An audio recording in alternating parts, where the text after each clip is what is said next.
Basic jQuery selectors are based on the familiar CSS syntax that you're probably already familiar with, and they work pretty much the same way that CSS does. I've listed here the basic CSS selectors in the table, and you can see they correspond directly to their CSS counterparts. So for example, if I pass a tag name to the jQuery selector, it will find me all elements that have that same tag name. Similarly, if I pass in an identifier, jQuery will find the element that has that ID. The same thing goes for class name. If I pass in a class to the jQuery selector, it will find all the elements that have a class attribute that have that class name. And just like CSS, you can get a little bit more fancy. You can look for tags that have a particular class name, or you can look for a tag that has a specific ID and has a class name on it. And then there's a wildcard character. The special character, the asterisk, basically means find all of the elements on the page. And that sometimes happens. You need to iterate over all of the elements in a page.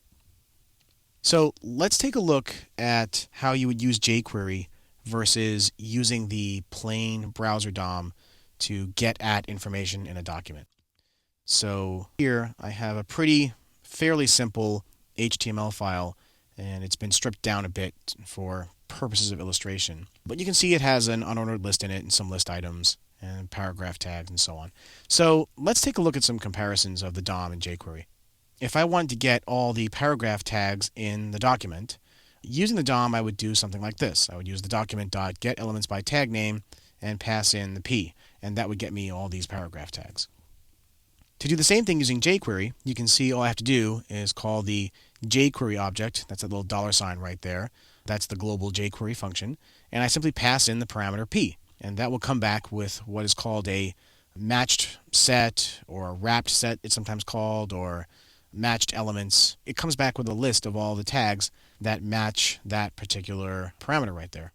Okay, suppose I wanted to get the tag that had the ID list1 on it. Again, using the DOM, I would use the standard DOM function getElementById, and I would give it the ID, and that's this list right here. That's what the DOM would come back with. Do the same thing in jQuery. You can see I'm just using standard CSS syntax, a little hash mark with the ID in front of it, and that comes back with the element for that ID. Okay, let's get a little more fancy. Suppose you wanted to get all the list item tags that have class A on them. Well, to do that using the DOM, it's a little bit more complicated. You'd have to first use the getElementsByTagName function, right, to get all the LI tags.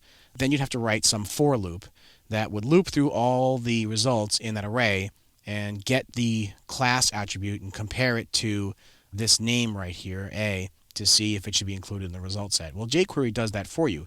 And again, using CSS syntax, all I have to do is call the jQuery object with this expression right here, list items that have A on them, and it accomplishes the same thing.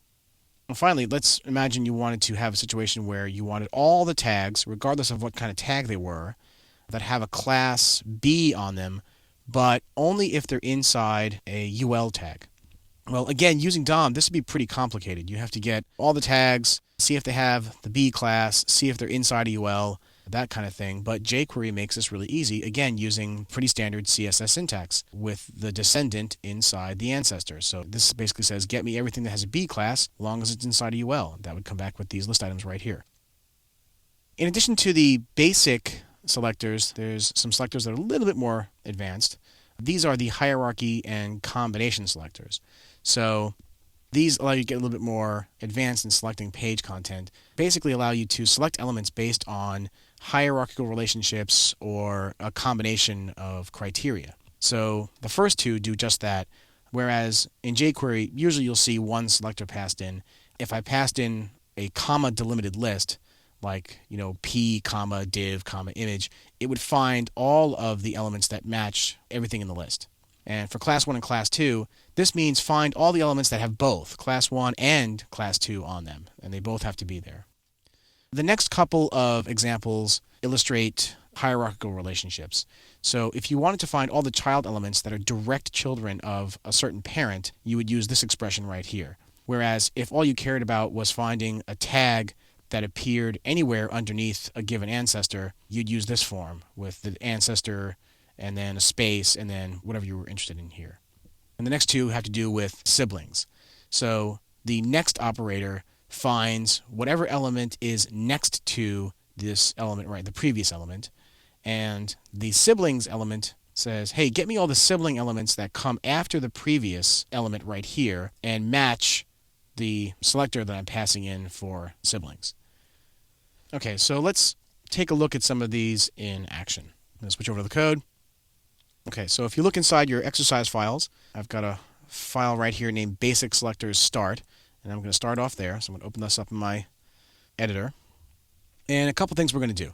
So you see that this is pretty much the document we're working with, very similar to the one in the slides. Got an unordered list, got some paragraphs. Let's go back to the source. So what I'm going to do is write a function that executes when the page loads. And I'm going to do that on the document.ready event. Okay, so here's what we're going to do.